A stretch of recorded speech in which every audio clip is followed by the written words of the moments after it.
A very warm welcome, dear students. Let us solve all the questions of NEET 2020 2020 में जो भी questions आए थे उनको हम solve कर लेते हैं. So ये सबसे पहला question है. A series LCR circuit is connected to an AC voltage source. When L is removed from the circuit, the phase difference between the current and the voltage is pi by 3. मतलब जब inductor को निकाल दिया तो phase difference pi by 3 है, और अगर inductor के जगह पे कैपेसिटर को निकाला होता तो फेज डिफरेंस पाई बाई 3 फिर से सेम है. The power factor of the circuit is, ठीक है, देख लेते हैं. We already know that tan phi, that is tan phi is equal to tan of the phase difference is equal to XL minus XC divided by R, या mod of XL minus XC by R भी लिख सकते हो, अब no problem. Okay, अब ध्यान से देखो हो क्या रहा है. क्वेश्चन में दिया हुआ है कि when L is removed from the circuit, the phase difference between the current and the voltage is pi by 3. मतलब phi will be equal to pi by 3 when there is no L, that is when L is removed. when L is removed, जब L को निकाल दिया गया तो phase difference है पाई by 3. अब मैंने इसको मॉड इसलिए लिखा है बिकॉज हम लोग को फेज डिफरेंस चाहिए, अब लीड लैग में हमको इंटरेस्ट नहीं है, राइट. तो phi is equal to pi by 3 when L is removed. अब एल इज रिमूव्ड मतलब एक्सएल नहीं होगा. अगर एक्सएल नहीं होगा तो you will get the answer as tan pi by 3 will be equal to XC by R. अब tan 60 is √3, so √3 is equal to XC by R, और इससे हम लोग को XC मिल गया. XC is equal to √3R. Similarly, when capacitor is removed, तो ऐसा देखा गया कि फेज डिफरेंस अभी भी पाई बाई 3 है. अब कैपेसिटर देखो, ये इक्वेशन नंबर 1 है जब सब लोग कनेक्टेड थे. अब अगर हमने कैपेसिटर को निकाल दिया तो फेज डिफरेंस फिर एक बार पाई बाई 3 है. अब कैपेसिटर नहीं है तो फॉर्मूला हो जाएगा tan pi by 3 is equal to XL by R, और फिर वही आंसर आया √3 is equal to XL by R. तो आंसर आएगा XL is equal to √3R. तो हम ये नोटिस करते हैं कि एक्सएल √3R आया और एक्सी भी √3R आया. अगर हम इसको सब्सटीट्यूट करेंगे इक्वेशन नंबर 1 में तो tan phi का वैल्यू आएगा, tan phi will be equal to 0. तो phi will be equal to 0. ठीक है. अब हमको उन्होंने पूछा था पावर फैक्टर. पावर फैक्टर क्या होता है? देखो, power factor is nothing but cos phi. तो शायद इससे हम लोग को आंसर मिल जाएगा. पावर फैक्टर मतलब cos phi, that is equal to cos 0. so the final answer will be equal to 1. ये 1 हमारा फाइनल आंसर है, राइट. सो इस क्वेश्चन का आंसर होना चाहिए ये, right. So this is how you solve question number 136. देखो, जो बच्चे बहुत अच्छे से इसको पढ़ चुके हैं, उनको अच्छे से नॉलेज है इसके बारे में, वो जानते हैं कि जितना लीड हुआ उतना ही लैग हुआ. फॉर एग्जाम्पल, इसका मतलब इंडक्टर का जो रिएक्टेंस है और कैपेसिटर का जो रिएक्टेंस है दोनों इक्वल है. मतलब वो डायरेक्टली ये जानते हैं कि XL is equal to XC, और XL is equal to XC होगा तो circuit will be purely resistive, और प्योरली रेजिस्टिव सर्किट में डायरेक्टली हम पावर फैक्टर को 1 लिख सकते हैं. मतलब इस क्वेश्चन को सॉल्व भी करने की जरूरत नहीं, अब डायरेक्टली आंसर लिख सकते थे इस क्वेश्चन का. Anyways, now we move on to 137. A wire of length L, area of cross section A is hanging from a rigid support. मतलब वायर का ओरिजिनल लेंथ तो L है. The length of the wire changes to L1 when mass is suspended from its free end. मतलब जब हमने कुछ wait attach कर दिया तो उसका लेंथ बढ़ के L1 हो गया. तो चेंज इन द लेंथ कितना हुआ? देखो, चेंज इन द लेंथ होगा L1 minus L, new length minus old length, that is nothing but change in length. अब यंग्स मॉडुलस पूछा है. यंग्स मॉडुलस का फॉर्मूला है, हम सब जानते हैं, mgl upon pi are square delta L, या a इंटू डेल्टा एल. अब आपको इसमें सिर्फ डेल्टा एल सब्सटीट्यूट करना है, और डेल्टा एल हम जानते हैं कितना है. डेल्टा एल का वैल्यू है L1 माइनस L, तो a into L1 minus L, और ऐसा ऑप्शन है option number 3, right. So option number 3 is the answer. Next question 138 की तरफ चलते हैं। A long solenoid of 50 centimetre length, तो हमको लेंथ पता है सोलेनॉइड का, length is 50 centimetre, which I can write in SI as 50 into 10 power minus 2 meter, having 100 turns. So number of turns capital N दिया हुआ है, capital N का value है 100, so capital N is equal to 100 and the current is also given, current is equal to 2.5 ampere. Question पूछा है what is the magnetic field at the centre of the solenoid. काफी easy sum है और direct हम जानते हैं कि direct formula है magnetic induction at the centre of a solenoid is mu naught N I.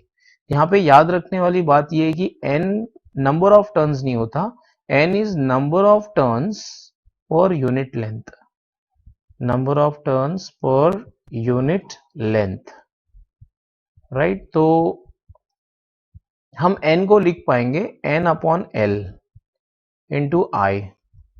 So therefore b will be equal to 4 pi into 10 power minus 7 into number of turns है 100 और length दिया हुआ है 50 into 10 power minus 2, okay, और current दिया हुआ है हमको 2.5। तो अगर आप इस कैलकुलेशन को करो तो आपको आंसर आएगा इस क्वेश्चन का 6.28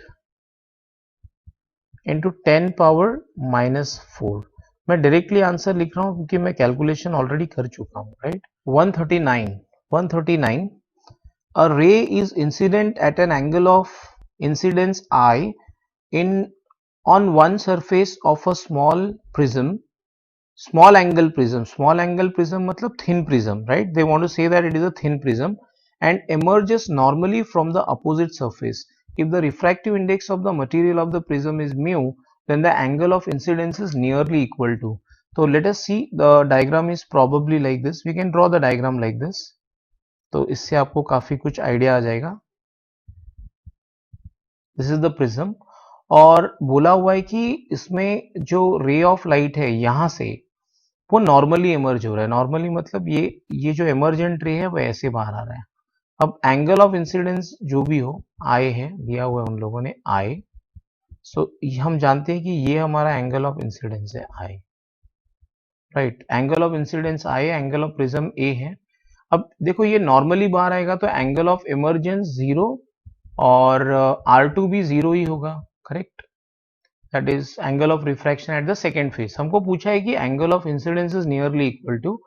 अब सोचते हैं, देखो we know that a plus delta is equal to I plus E, ये हमारा फॉर्मूला है, प्रिज्म फॉर्मूला। a प्लस, क्योंकि थिन प्रिज्म है इसलिए मैं डेल्टा को लिख सकता हूँ a into mu minus 1 that is equal to I plus 0। तो ये होगा a plus a mu minus a is equal to I. तो a और ये माइनस a कैंसिल हो जाएंगे तो I is equal to a mu. ये हमारा फाइनल आंसर है, डायरेक्ट आ गया answer. Like this question was not very tough, तो ऐसा ऑप्शन है option number 2। Question number 140। So question number 140 is in a certain region of a space with volume 0.2 metre cube the electric potential is found to be 5 volt throughout. मतलब बोला हुआ है कि V is equal to 5 volt throughout, मतलब V को constant दिया हुआ है, V इज कांस्टेंट, राइट। और क्वेश्चन में पूछा what is the magnitude of the electric field in this region. Electric field का फॉर्मूला है माइनस dV बाई dr। क्योंकि V कांस्टेंट है तो ऑफ कोर्स उसका डेरिवेटिव 0 होगा, तो हम लिख सकते हैं कि इलेक्ट्रिक फील्ड का मैग्नीट्यूड होगा 0।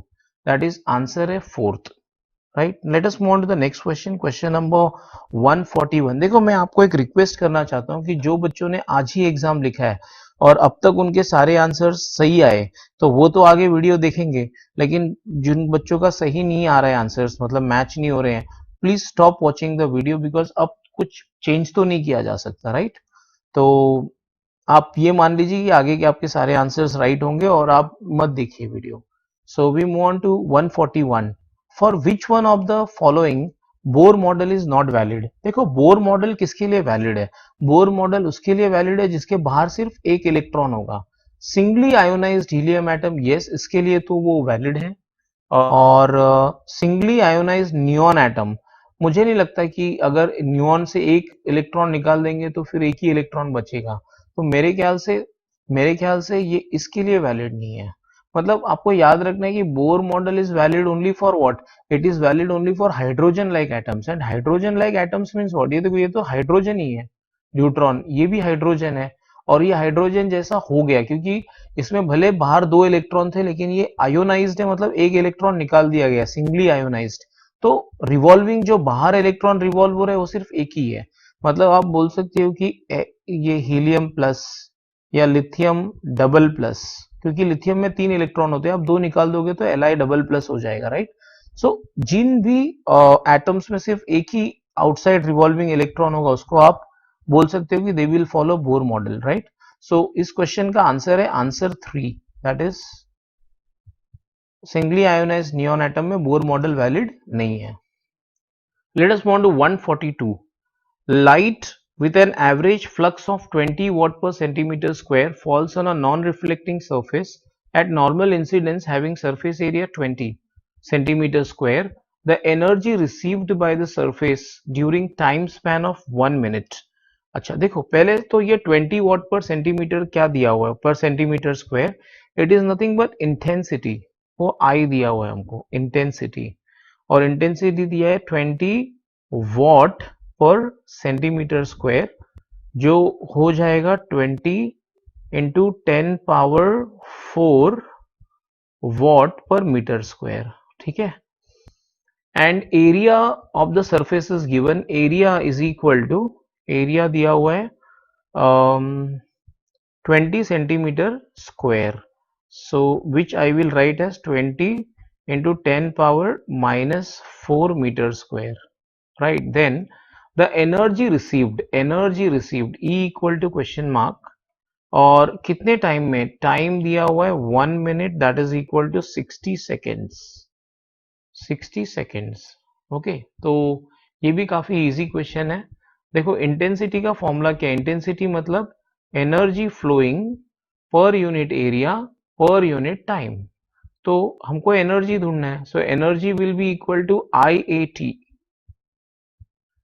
Right? IAT, so that will be equal to 20 into 10 power 4 into 20 into 10 power minus 4,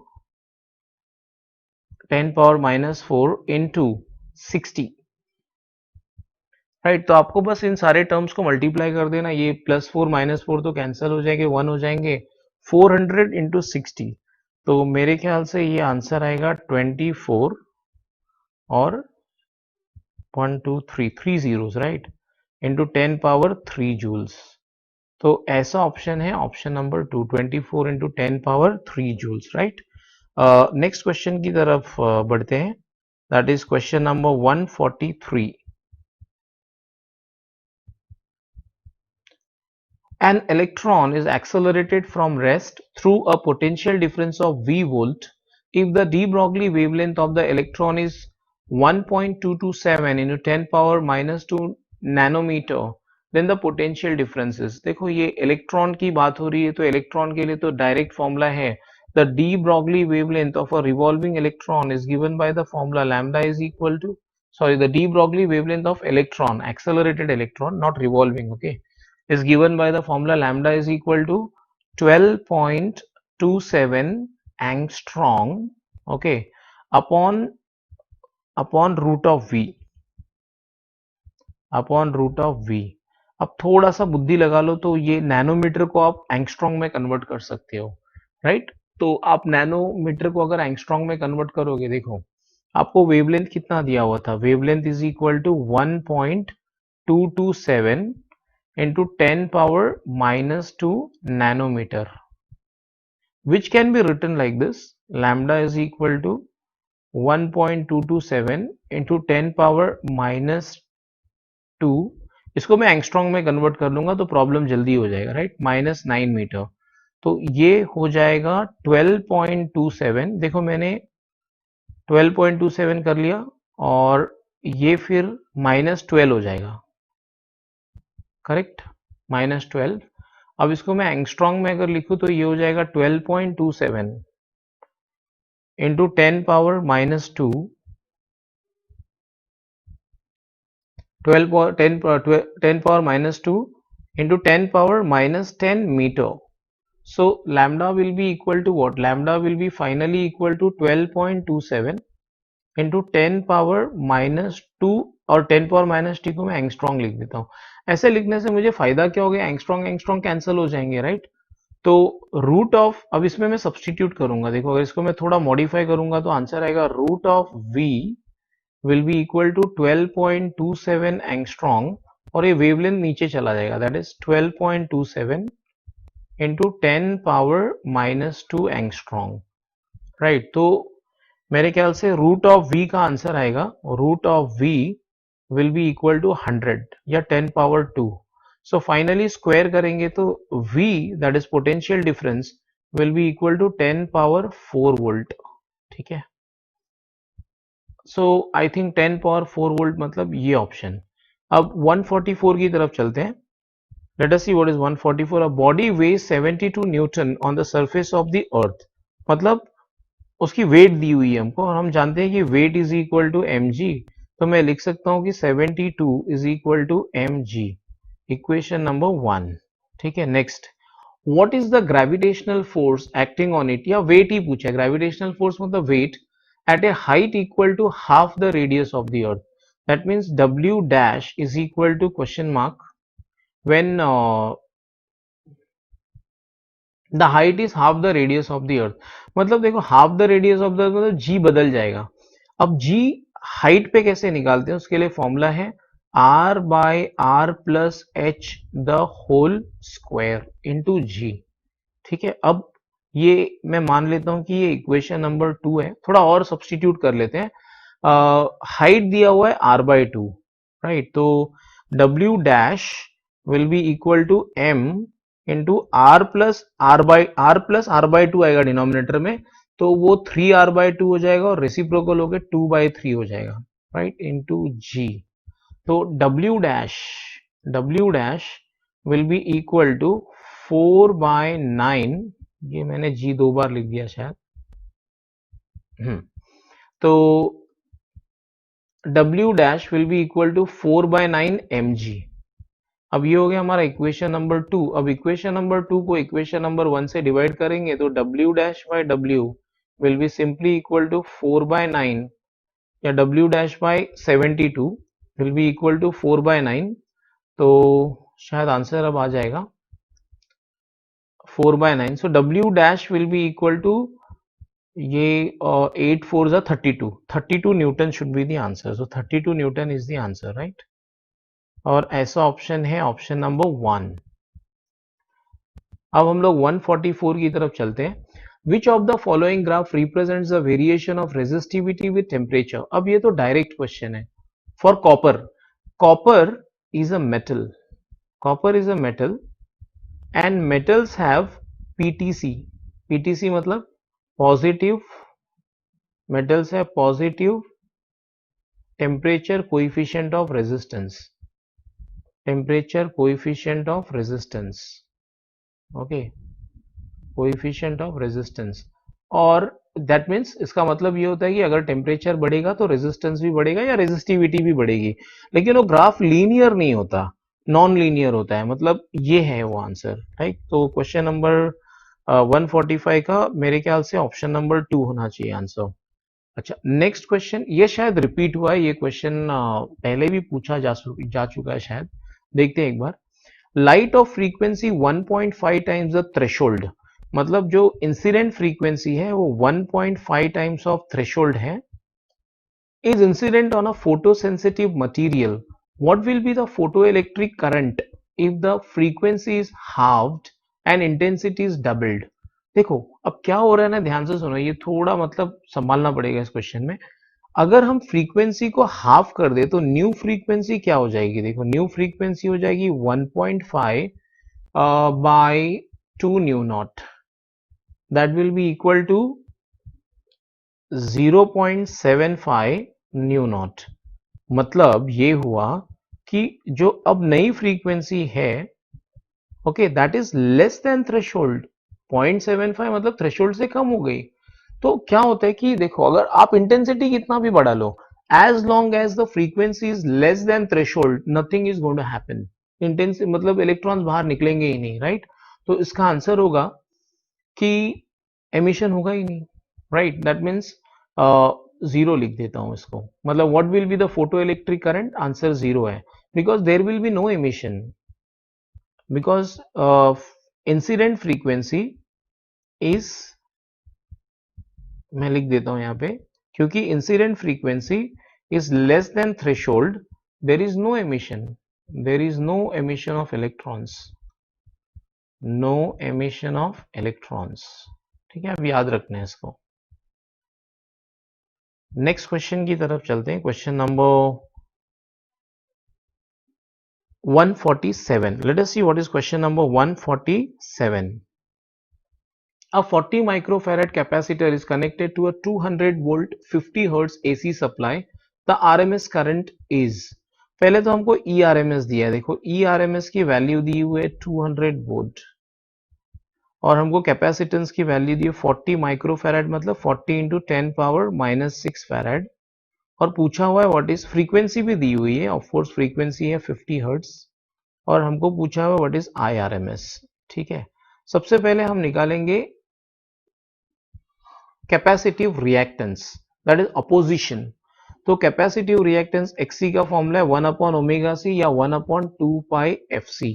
अब ये होगा 1/2 पाई 2 इंटू 3.142 इंटू 50 इंटू कैपेसिटेंस की वैल्यू दी हुई है 40 into 10 power -6, 40 into 10 power -6. So if you solve this, the answer of capacitive reactance will turn out to be 79.6 ohm. मैंने already solve करके रखा हुआ है, तो मैं डायरेक्टली आंसर लिख देता हूँ, राइट? एंड क्वेश्चन में पूछा है कि RMS वैल्यू कितनी है करंट की। IRMS is equal to ERMS upon opposition, opposition मतलब XC। So the answer will be equal to, ERMS is nothing but what, 200 volt. तो 200 divided by 79.6 ohms, and that will be approximately equal to 2.5. तो 2.5 ही answer होगा। तो ये है answer, correct. अब next question की तरफ चलते हैं। Question number 148। Assume that light of wavelength 600 nanometre, तो हम लैम्डा जानते हैं 600 nanometre. 600 nanometer can be written as 600 into 10 to the power -9 meter. Okay, and after that they have also given us the value of, इसको मैं थोड़ा और अच्छे से लिख के 6 into 10 power -7 मीटर कर देता हूँ। Limit of resolution of the telescope whose objective has a diameter of 2 meter, diameter of 2 meter। अच्छा, limit of resolution of a telescope का डायरेक्ट फॉर्मूला है, limit of resolution of telescope is given by the formula d theta is equal to 1.22 lambda by d, ये formula है। so that will be equal to 1.22 into 6 into 10 power -7 divided by 2। तो इसका answer आएगा 3.66 into 10 power -7, right? काफी easy calculation था ये। 3.66 into 10 to the power -7 radians, angle का SI unit radian होता है। तो ऐसा ऑप्शन है option number 4। Now let us move on to the next question, question number 149। A ball is thrown vertically downward with the velocity of 20 meter per second from the top of a tower. It hits the ground after some time with a velocity of 80. मतलब initial velocity 20 है, final velocity 80 है। The height of the tower is, see, अब ये समझ लो tower है और इसकी height हमको पूछी हुई है, h पूछी हुई है, h। हम जानते हैं कि ये वेलोसिटी कितने वेलोसिटी से फेंका हुआ है इसको, u इज इक्वल टू 20 और फाइनली जब वो ग्राउंड को हिट करती है तो उसकी वेलोसिटी ग्राउंड को हिट करते समय फाइनल वेलोसिटी है 80। और क्वेश्चन पूछा हुआ है what is the height of the tower, तो डायरेक्ट काइनेमेटिकल इक्वेशन यूज करके आंसर आ जाएगा v square is equal to u square plus 2 as क्या gs आएगा, लेकिन g हमेशा नेगेटिव होता है तो माइनस g, और डिस्प्लेसमेंट भी नीचे की तरफ है तो माइनस h।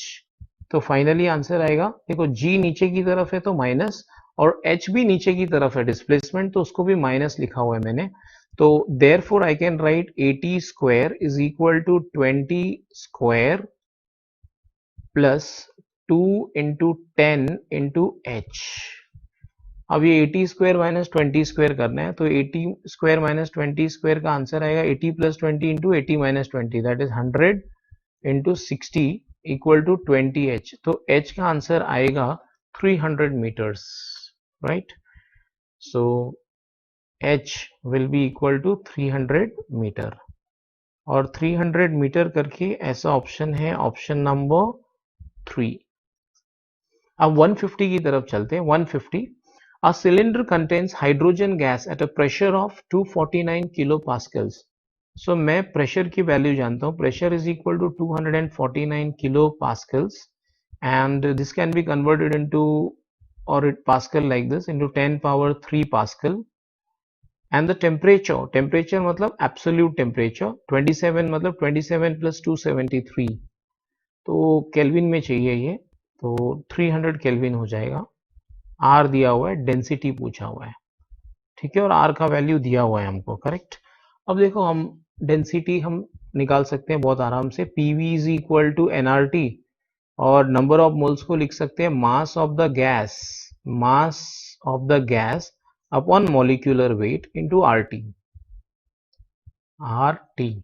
तो थोड़ा रीअरेंज करेंगे टर्म्स को, तो P is equal to mass upon volume, volume को नीचे ले लेते हैं, that is into R T by M naught. याद रखना है एम नॉट मॉलिक्यूलर वेट है और मास अपॉन वॉल्यूम डेंसिटी है,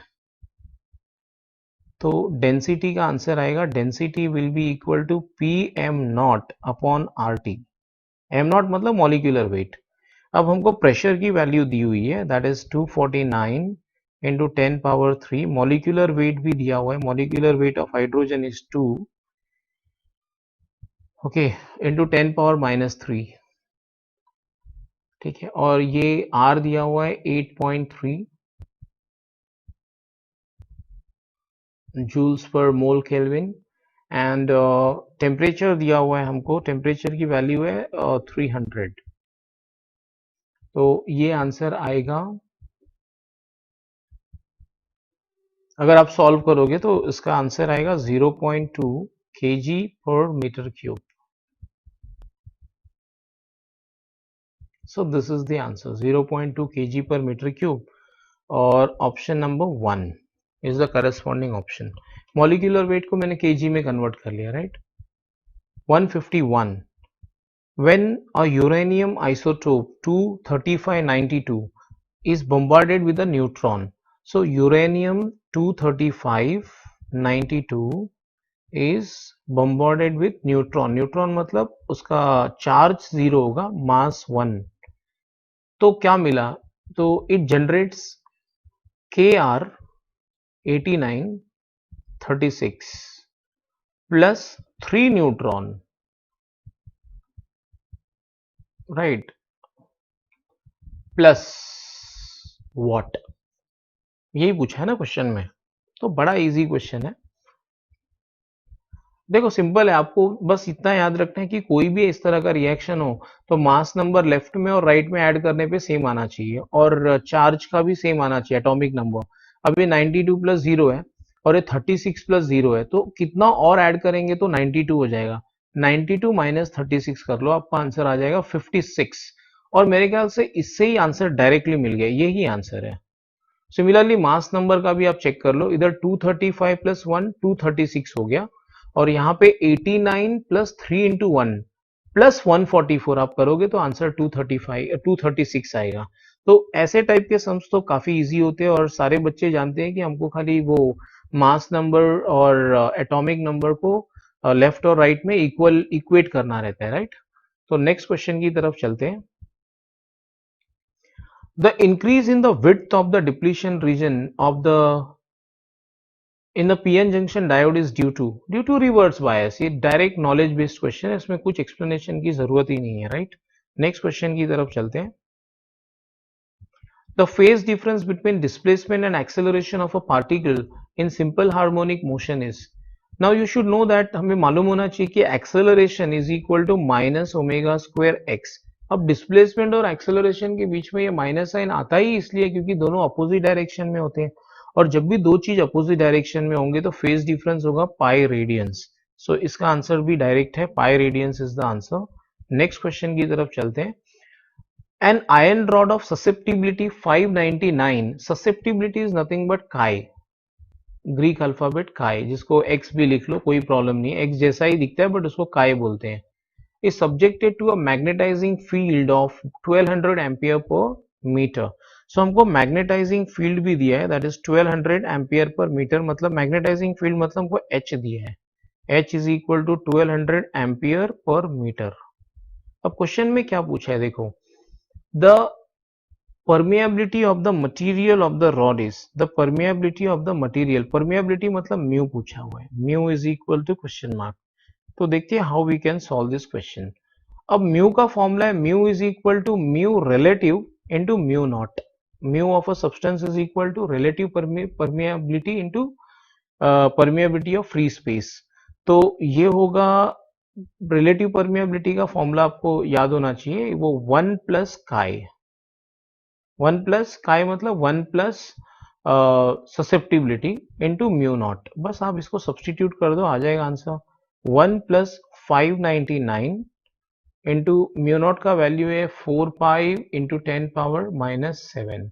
तो अगर आप इसको सॉल्व करोगे तो आपको आंसर आएगा 2.4 pi into 10 to the power minus 4 tesla, और ऐसा ऑप्शन है ऑप्शन नंबर 4 में, right.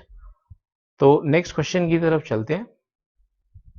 The quantities of heat required to raise the temperature of two solid copper spheres of radii R1 and R2, R1 is equal to 1.5 R2 through 1 Kelvin are in the ratio. Quantity of heat required to raise the temperature of a substance is mass into specific heat into change in temperature. अब problem ये है कि मुझे radius बीच में लाना है और spear है, तो मैं लिखूंगा स्पीयर इज, देखो मास को लिख सकते हैं वॉल्यूम इंटू डेंसिटी, और volume of a sphere is 4/3 pi r cube, right, into rho. तो ये volume into density into specific heat into change in temperature. देखो अब दोनों स्पीयर का टेम्परेचर इक्वली चेंज करना है ना।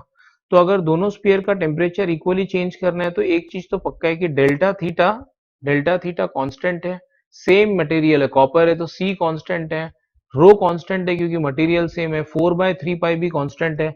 तो अल्टीमेटली चेंज क्या हो रहा है, सिर्फ रेडियस। तो मैं लिख सकता हूं Q is directly proportional to R cube.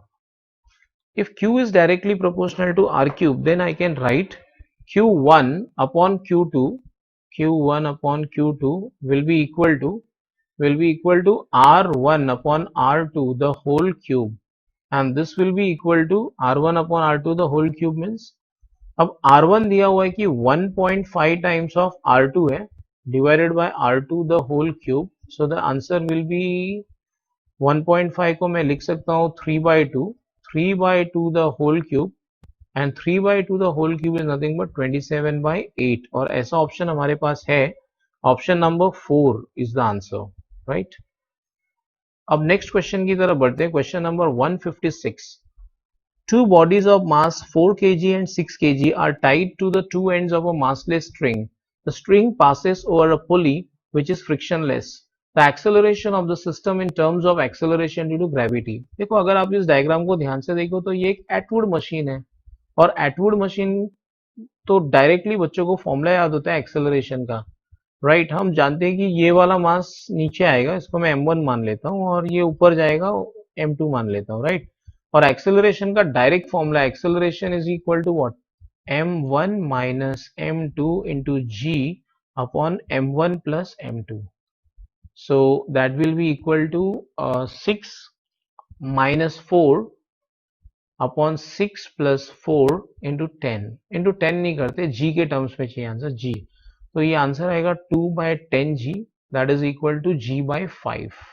So this is the answer for 156।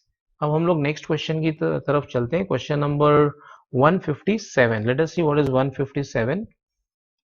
The mean free path for a gas with molecular diameter d and number density, अब number density मतलब number of molecules per unit volume। अब ये तो direct है, इसमें कुछ पढ़ाने की समझाने की जरूरत ही नहीं है। 1/√2 पाई एन डी स्क्वायर। सो ये आंसर है फर्स्ट वाला, राइट। नाउ नेक्स्ट क्वेश्चन की तरफ चलते हैं, 158। Short electric dipole has a dipole moment of 16 into 10 power minus 9 coulomb meter। Dielectric dipole moment मतलब P दिया हुआ है, P is nothing but 16 into 10 power minus 9 coulomb meter। The electric potential due to the dipole at a point at a distance 0.6 meter from the center। अब distance from the center मतलब R दिया हुआ है 0.6 meter, situated on a line making an angle 60 degree with the dipole axis, मतलब theta दिया हुआ है 60 degrees. और पोटेंशियल पूछा है, पोटेंशियल का डायरेक्ट फॉर्मूला है V is equal to 1/4 pi epsilon naught into P cos theta by r square for a short dipole. ये डायरेक्ट फॉर्मूला है। 1/4 पाई एप्सिलॉन नॉट का वैल्यू हम ऑलरेडी जानते हैं, it is equal to 9 into 10 power 9, और P का value है 16 into 10 power minus 9, cos 60 मतलब हाफ, और आर स्क्वायर का वैल्यू है, आर स्क्वायर मतलब 0.6 द होल स्क्वायर। और अगर आप इसको सॉल्व करोगे तो आपको पोटेंशियल का आंसर आएगा 200 वोल्ट, और 200 वोल्ट मतलब ऑप्शन नंबर 1। अब नेक्स्ट क्वेश्चन की तरफ चलते हैं, क्वेश्चन नंबर 159। स्ट्रेस का dimension, stress is equal to force upon area, और फोर्स का डायमेंशन तो याद होना चाहिए, m1l1t-2 अपॉन एरिया मतलब एल स्क्वायर। तो आंसर आएगा m1l-1t-2, और ऐसा ऑप्शन है option number 3। So this was very easy question. अब हम लोग नेक्स्ट क्वेश्चन की तरफ चलेंगे, 160। The energy required to break one bond in DNA is 10 power minus 20। This value in electron volt. बस आपको जूल्स को इलेक्ट्रॉन वोल्ट में कन्वर्ट करना है। Joules to electron volt means you should divide with 1.6 into 10 power minus 19। तो ये 10 power minus 20 joules में है, इसको मुझे इलेक्ट्रॉन वोल्ट में कन्वर्ट करना है, तो I have to just divide by what, 1.6 into 10 power minus 19। तो ये हो जाएगा 1/1.6 into 10 power minus 9, sorry minus 1, I am so sorry 1। So 10/16 into 10 power minus 1। अब ये 10/16 हो जाएगा 5/8, 5/8, राइट। तो ये होगा 5/8 है, तो 0.625 into 10 power minus 1 which will be equal to 0.0625 electron volt. तो ऐसा ऑप्शन है 0.06। तो ये आंसर है, राइट। तो काफी इजी था, आपको सिर्फ जूल्स को इलेक्ट्रॉन वोल्ट में कन्वर्ट करना था, कोई बड़ी बात नहीं थी, right. Let us move to the next question, 161। In a guitar, two strings A and B made of same material are slightly out of tune and produce beats of 6 hertz. मतलब A और B के बीच में frequency की difference है 6 hertz की difference है, ठीक है, 6 हर्ट्ज मतलब फ्रीक्वेंसी ऑफ ए और फ्रीक्वेंसी ऑफ बी में 6 हर्ट्ज की डिफरेंस है। When the tension in B is slightly reduced, the beat frequency increases to 7 if the frequency of A is 530। अच्छा, A का फ्रीक्वेंसी दिया हुआ है 530, तो देखो अगर 6 हर्ट्ज की डिफरेंस है ना, तो या तो B का फ्रीक्वेंसी A से 6 ज्यादा होगा या कम होगा। तो मैं लिख देता हूं फ्रीक्वेंसी ऑफ B या तो 530 प्लस 6 होगा, या फिर फ्रीक्वेंसी ऑफ बी होगा 530 माइनस 6। मतलब फ्रीक्वेंसी ऑफ बी के दो आंसर्स आ सकते हैं। Frequency of B is either equal to 536 hertz, और frequency of B will be equal to 524 hertz. तो ये दो में एक आंसर है, राइट। अब उन्होंने एक कंडीशन दिया है, tension in B is slightly decreased. अब आपको मालूम होना चाहिए कि tension in B slightly decrease मतलब फ्रीक्वेंसी ऑफ बी को बी के फ्रीक्वेंसी को कम किया गया। इन अदर वर्ड्स देखो, आप सिचुएशन को विजुअलाइज करो। किसकी फ्रीक्वेंसी है? 530 hertz is the frequency of what? It is the frequency of A. और बी के लिए हमने दो आंसर निकाल लिए, या तो बी का आंसर है 536 हर्ट्ज, राइट, या 524 हर्ट्ज। ये बी के आंसर्स है, मतलब बी की फ्रीक्वेंसी या तो 536 है या तो 524 है, दोनों में से कोई एक है। ठीक है, आपको ढूंढना है कि कौन सी वाली करेक्ट है। कंडीशन दी हुई है when the tension in B is decreased, tension decrease होगा तो फ्रीक्वेंसी डिक्रीज होगा। मतलब मुझे इसको कम करना है और इसको कम करना है, और कम करने के बाद क्या होना चाहिए? बीट फ्रीक्वेंसी शुड बी 7, मतलब डिफरेंस 7 होना चाहिए। देखो, अगर मैं इस 36 को कम करके 35 कर दूं तो डिफरेंस, इन दोनों के बीच का डिफरेंस देखो अभी 6 है, अगर मैंने इसको कम कर दिया तो डिफरेंस 5 हो जाएगा, बढ़ेगा थोड़ी, कम हो जाएगा। तो ये आंसर नहीं हो सकता। अगर इसको मैं आंसर मान लूं और इसको कम करूं, 523 करूं, तो देखो हो गया 7। तो करेक्ट आंसर है 524, जो दोनों कंडीशन को सेटिस्फाई करता है, राइट। तो इस तरह से हम लोग आंसर ढूंढ सकते हैं कि कौन सा करेक्ट आंसर है। Next question, the colour code of a resistance is given below. ये तो बहुत ऑब्वियस था, बात था कि ये क्वेश्चन एग्जाम में आने की बहुत ज्यादा चांसेस थी, क्योंकि बार बार पूछते हैं ये क्वेश्चन, राइट। अब देखो, गोल्ड है तो टॉलरेंस 5% है, और कलर कोड दिया हुआ है, हम जानते हैं colour code, B B Roy of Great Britain had very good wife. इस तरह से हम याद रखते हैं। 0 1 2 ये कोड्स है सबके, 4 5 6 7 8 9। अब right, these are the codes. Yellow, yellow मतलब 4, और सेकेंड डिजिट वायलेट, वायलेट मतलब 7, 47। ठीक है, और थर्ड कलर मल्टीप्लीकेशन फैक्टर होता है ब्राउन, राइट, ब्राउन। तो ब्राउन मतलब 1, करेक्ट। ब्लैक, ब्राउन, राइट, तो ब्राउन मतलब 1 होगा। 1 मतलब इंटू 10 पावर 1 लिखूंगा मैं। और गोल्ड मतलब टॉलरेंस, टॉलरेंस गोल्ड का होता है 5%। तो देखो 470 और प्लस और माइनस 5%, मतलब 5% टॉलरेंस है और 470 इसकी वैल्यू है, तो option 3 is the answer, right. Next, we'll move on to the next question, 163. The Brewster's angle IB for an interface should be। अब ब्रूस्टर्स के बारे में, ब्रूस्टर एंगल के बारे में हम जानते हैं कि mu is equal to tan IB,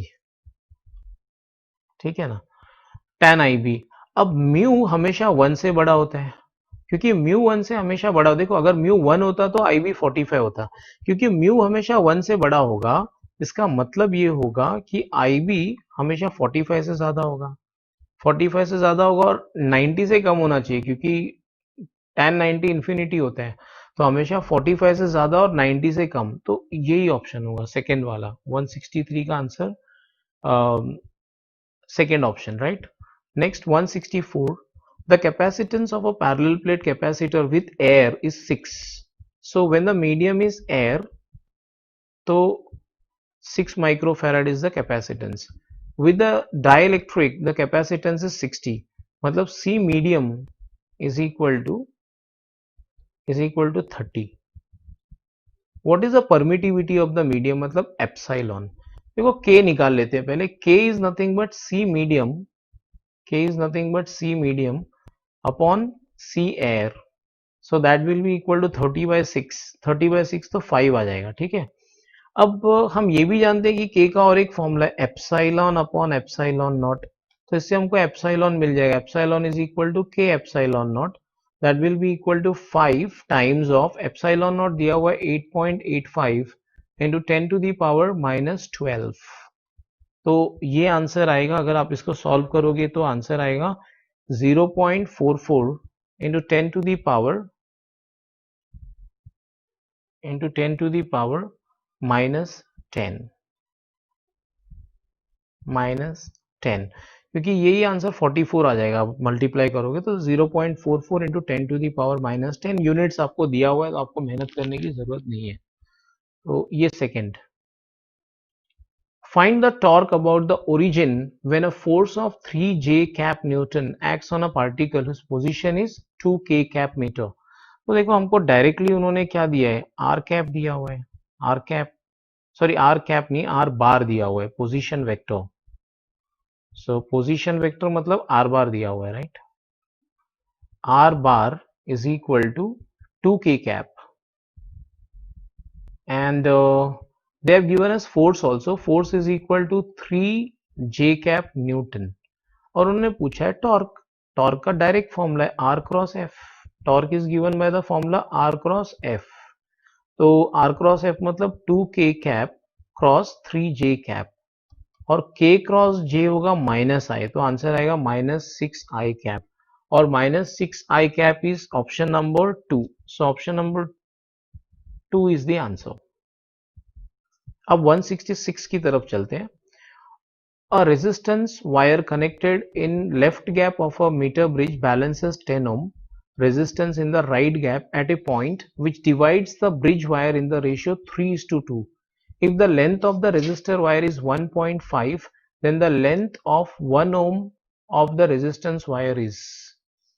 Okay, तो देखते हैं कैसे सॉल्व कर सकते हैं इसको। देखो पहले तो वो ब्रिज को बैलेंस कर रहे हैं, तो मैं लिख सकता हूं कि resistance of the wire, left gap में है ना, तो x मतलब resistance of the wire, x मतलब याद रखना रेजिस्टेंस ऑफ द वायर जो लेफ्ट गैप में कनेक्टेड है, resistance of the wire, okay, upon known resistance. आपको शायद याद होगा ये अननोन रेजिस्टेंस को मैं x लिख लेता हूं, नोन रेजिस्टेंस r दिया हुआ है राइट गैप वाला 10, that is equal to Lx upon LR, और Lx अपॉन LR मतलब 3/2।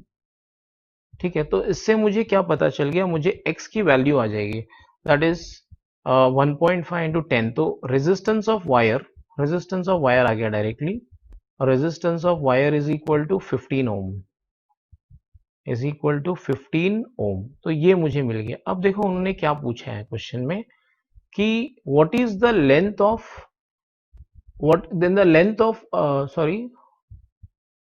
Length of 1 ohm of the resistance wire is 1 ohm. 1 ohm के लिए कितना लेंथ, ठीक है, टोटल लेंथ 1.5 है, तो total length if the length of the resistance 1.5, देखो सिंपल, और 15 ओम करस्पॉन्ड्स टू 1.5 मीटर। तो पूछा है कि 1 ohm will correspond to how many metre. अब हम जानते हैं कि R is directly proportional to length, तो हम क्रॉस मल्टीप्लाई करके आंसर निकाल सकते हैं कि 15 ओम करस्पॉन्ड्स टू 1.5, तो 1 ohm corresponds to how much length. तो आंसर आएगा, क्रॉस मल्टीप्लाई कर लो, आंसर आएगा 1 इंटू 1.5 डिवाइडेड बाई 15। तो 1 into 1.5 divided by 15 that will be equal to 10 to the power -1 या 0.1 लिख सकते हैं, राइट, 10 पावर -1 मीटर। तो ये आंसर है हमारा। I hope you understand the logic. उन्होंने पूछा है कि 1 ओम के लिए कितना लेंथ लगेगा, तो अगर 1.5 मीटर 15 ओम के लिए 1.5 मीटर लगा, तो 1 ओम के लिए कितना मीटर वायर लगेगा, तो ऑफ कोर्स हम लोग क्रॉस मल्टीप्लाई करके निकाल सकते हैं आंसर। और क्रॉस मल्टीप्लाई सिर्फ इसलिए कर सकते हैं क्योंकि दोनों डायरेक्टली प्रोपोर्शनल है एक दूसरे को, right. Next 167, for transistor action which of the following statement is correct. Same size तो नहीं होना चाहिए, तो हम जानते हैं कि emitter should be heavily doped and base should be lightly doped and collector should be moderately doped. Base should be thin, collector should be large. ये तो पूरा नॉलेज बेस्ड क्वेश्चन है, तो देख लेते हैं कौन सा ऑप्शन मैच करता है उस सबको।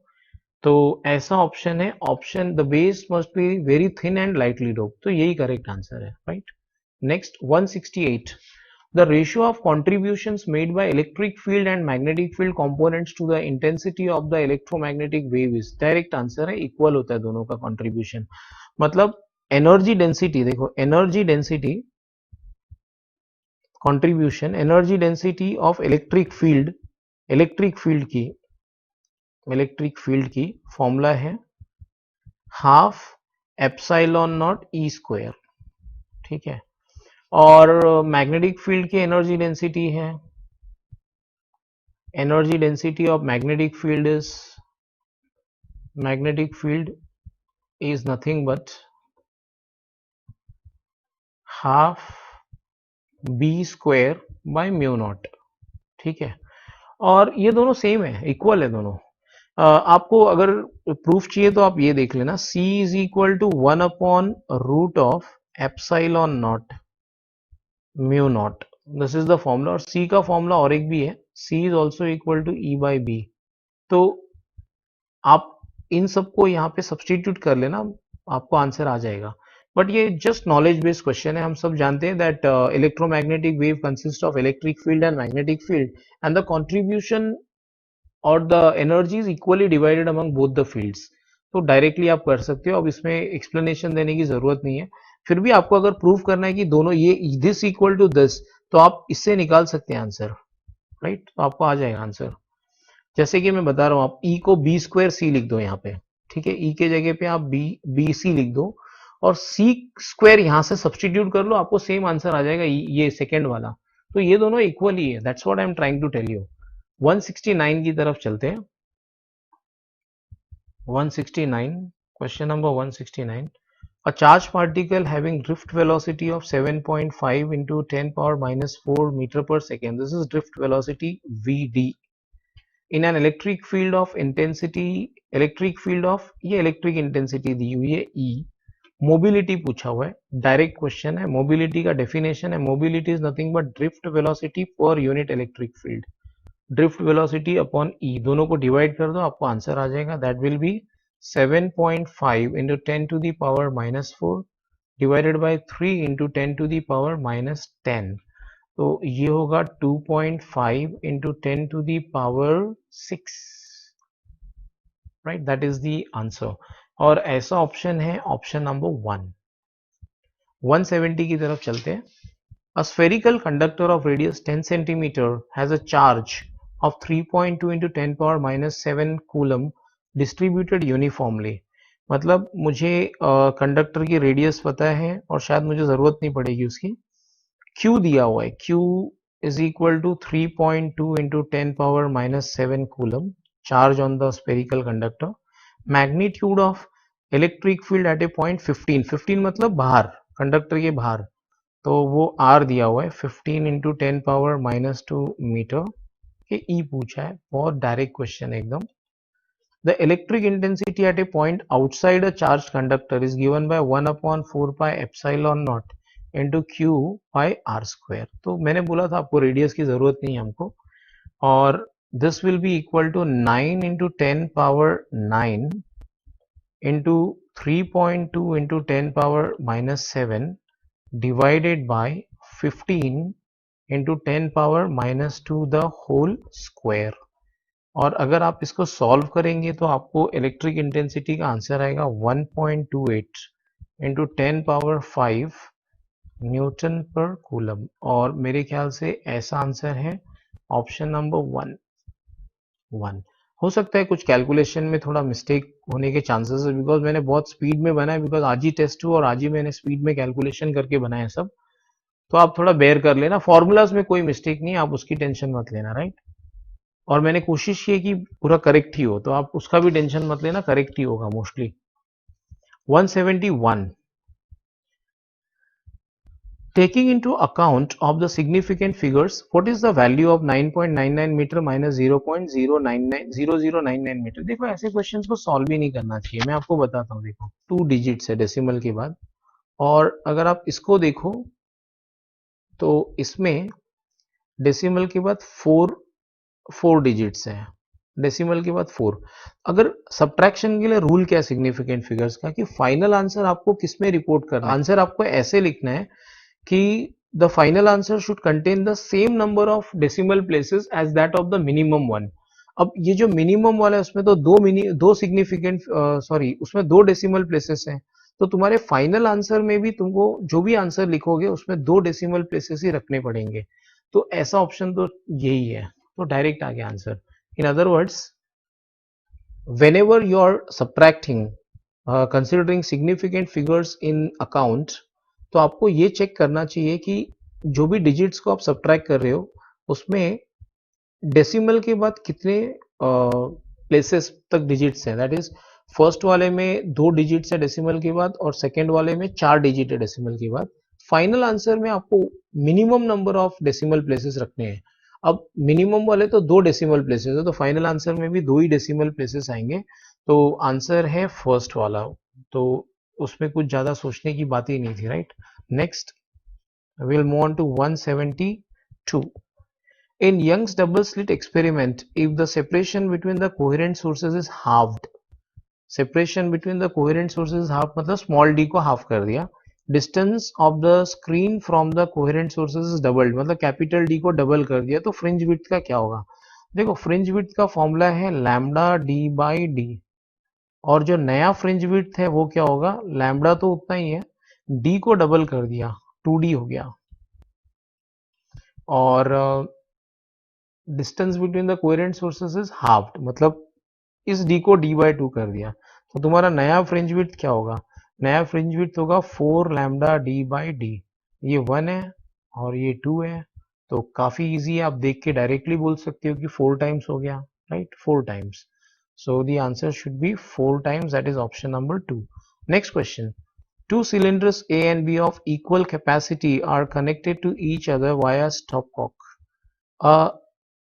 A contains an ideal gas at standard temperature and pressure. B is completely evacuated. The entire system is thermally insulated. The stopcock is suddenly opened. The processes. अच्छा एक तरफ वैक्यूम था, ठीक है, तो ये केस है फ्री एक्सपांशन का, फ्री एक्सपांशन का केस है, और टेम्परेचर कांस्टेंट है इसमें, राइट, टेम्परेचर कांस्टेंट है, तो मैं बोल सकता हूँ कि ये आइसोथर्मल प्रोसेस है, तो answer will be fourth one, that is it's an isothermal process. Next question, the energy equivalent of 0.5 gram मतलब हमको मास दिया हुआ है, मास दिया हुआ है 0.5 grams, which can be written as 0.5 into 10 to the power minus 3 kg, or that can be further written as 5 into 10 to the power minus 4 kg. हमको ढूंढना है एनर्जी इक्विवेलेंट, सिंपल है, energy equivalent of any mass is E is equal to mc square, तो ये होगा 5 into 10 to the power minus 4 into c मतलब 3 into 10 to the power 8 the whole square, तो answer आएगा 5 into 10 to the power minus 4 into 9 into 10 to the power 16, तो 45 into 10 to the power 12 या 4.5 into 10 to the power 13 joules, तो ऐसा option है option number 1, that is your answer. Next question, question number 175, capillary tube of radius R, ये भी शायद repeat हुआ है question. A capillary tube of radius R is immersed in water and, repeat हुआ है मतलब कभी ना कभी एंट्रेंस में पूछा हुआ है, ऐसा मेरा कहने का मतलब है. A capillary tube of radius R is immersed in water and water rises into a height h.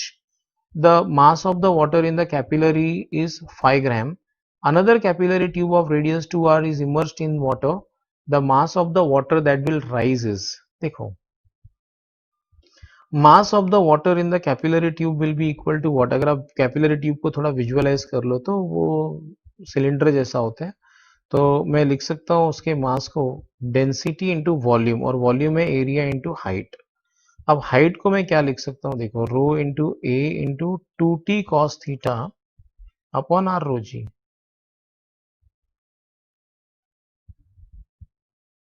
2t cos theta upon r rho g, और ये ऊपर एरिया को मैं लिख सकता हूँ pi are square, right, into 2t cos theta upon r rho g. अब इसको आर रो जी, तो इस प्रॉब्लम में तो कुछ भी नहीं बदलने वाला, राइट, एक्सेप्ट व्हाट, ये आर एक स्क्वायर कट जाएगा, एक्सेप्ट द रेडियस, तो मैं लिख सकता हूँ mass is directly proportional to radius, right, mass can be written as directly proportional to what, radius, तो मैंने लिख दिया mass is directly proportional to radius. अब रेडियस को अगर डबल करोगे तो मास डबल हो जाएगा, अगर रेडियस को डबल करेंगे तो मास डबल, मास पहले था 5 ग्राम तो अब वो हो जाएगा 10 gram, so the answer should be 10 gram according to me, right. अब और आगे बढ़ते हैं. Next, a screw gauge has a least count of 0.01 mm, तो least count दिया हुआ है 0.01 mm, number of divisions 50, number of divisions 50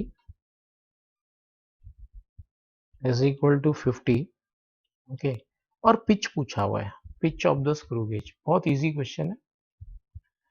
form, least count is equal to pitch upon number of divisions, number of divisions. अब हमको pitch पूछा हुआ है, तो pitch of the screw gauge will be equal to least count into number of divisions, multiply हो जाएंगे तो बस मल्टीप्लाई कर लो, आगे answer.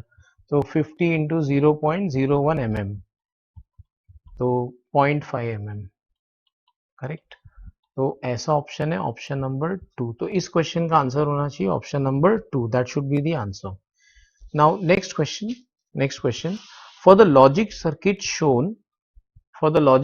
Shown, the truth table is, truth table निकालना है इसका। देखो ये ए है तो ये ए बार है, ठीक है, ये बी है तो ये नॉट गेट है तो ये बी बार होगा, और आगे अगर आप ध्यान से देखो तो ये क्या है, ये एक नॉर गेट है, तो आंसर आएगा y is equal to what, a bar plus b bar और ऊपर और एक बार, like this the situation will be like this, right. तो अगर आप इसको और थोड़ा ध्यान से सोचो तो इसके लिए एक फॉर्मूला है, a bar plus b bar whole bar nothing but a double bar dot b double bar. अगर आपको ये फॉर्मूला नहीं है तो आप डायरेक्टली इसमें सॉल्व कर सकते हो, एंड क्योंकि ये फॉर्मूला बहुत कॉमन है इसलिए मैं लिख देता हूँ। तो y equal to A B, अब ए बी मतलब क्या हो गया, तो एंड गेट हो गया, मतलब ये कॉम्बिनेशन किसकी तरह काम करेगा, एक एंड गेट की तरह। और एंड गेट का स्पेशलिटी तो मालूम है, जब दोनों इनपुट हाई होंगे तो ही आउटपुट हाई होगा। तो ऐसे कौन से ऑप्शन में, ऑप्शन नंबर 4 में है कि ए और बी जब दोनों 1 होंगे तो ही y 1 होगा, तो ऑप्शन नंबर 4। नेक्स्ट, ये मैंने फॉर्मूला क्या यूज किया मैं आपको बता देता हूँ। ये फॉर्मूला है कि अगर a plus B the whole bar होगा तो दैट is equal to a bar dot B bar. ये फॉर्मूला है ऐसे कि अगर a plus B the whole bar होगा तो a bar dot B bar होगा। मेरे केस में पहले से ही एक बार था तो डबल बार हो गया, तो डबल कॉम्प्लीमेंट मतलब सेम नंबर। अब 178 की तरफ चलते हैं, question number 178। The average thermal energy for a monoatomic gas is, monoatomic gas, ठीक है, तो मोनोएटॉमिक गैस के बारे में हम एनर्जी पूछा है। एनर्जी का फॉर्मूला है काइनेटिक एनर्जी या इंटरनल एनर्जी का फॉर्मूला थर्मल एनर्जी का F/2 kT। तो मेरे ख्याल से डायरेक्ट आंसर है 3/2 kT, बिकॉज डिग्री ऑफ